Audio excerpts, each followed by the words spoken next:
Minister, my question centres around have you had any engagement with your Polish counterpart or the European Union in relation to the current situation on the banning of abortions in Poland?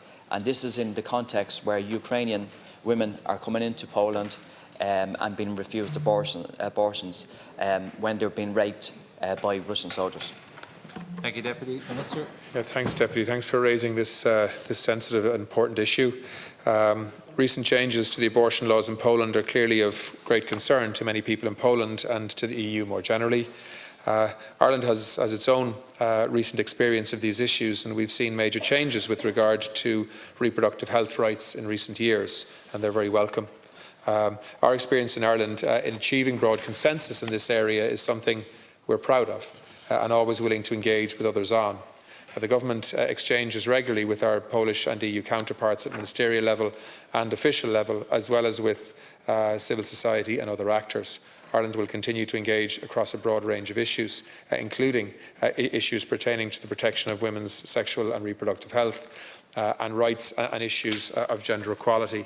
I think it is worth noting that the Taoiseach has recently given a commitment in the House to raise with Poland's government the issue of access to sexual and reproductive health services, specifically with respect to Ukrainian women in Poland who may have been victims of sexual violence in the context of Russia's aggression and invasion of Ukraine. The Embassy of Ireland in Poland engages continually with Poland's Ministry for Foreign Affairs on a wide range of issues. So I think there's over 3 million Ukrainian refugees in Poland right now. Many of them are women and children, and so this is obviously an issue that that there is concern about. But I think the way in which these issues are raised is important in terms of the response that we're likely to get.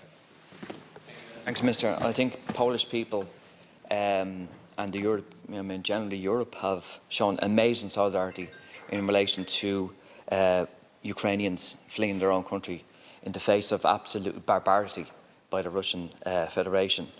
And I know there's an ongoing debate in Poland, and there will be debate in the Polish Parliament as of today in relation to lifting the ban on abortions, not only for Polish women, but obviously anybody fleeing the situation in Ukraine. And the weapon of war in relation to the rape of women is the most heinous of crimes, Minister, the most heinous of crimes. And obviously the situation where women present themselves in Poland, they can't get access to have an abortion in relation to being raped in that situation. So I really, really urge you, Minister, at European level and your counterpart in Poland, is to highlight this terrible, terrible situation in Poland. Minister. Yeah, no, Deputy, first of all, thanks for raising this issue, and also thank you for the way in which you've raised it, because I think you have been sensitive to the issue here. Can I just say that I've been to Warsaw, and I've been to the largest Ukrainian refugee hub, if you want to call it that, just outside Warsaw. About 7,000 Ukrainian people there. About 2,000 come and 2,000 go every day.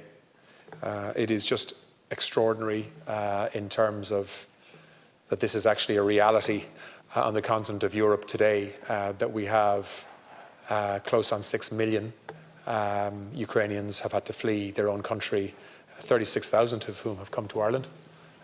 And we all have an obligation to look after their well-being, whether that's housing, whether it's healthcare, whether it's reproductive rights, whether it's education.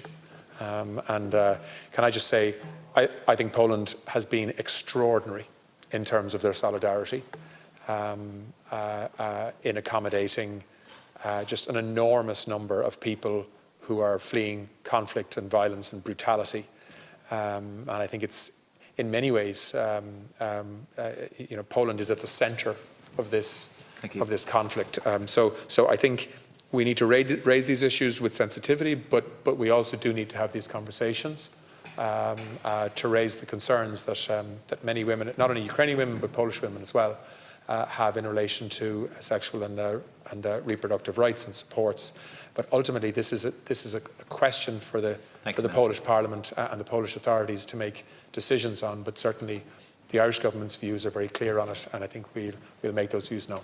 Thank you very much.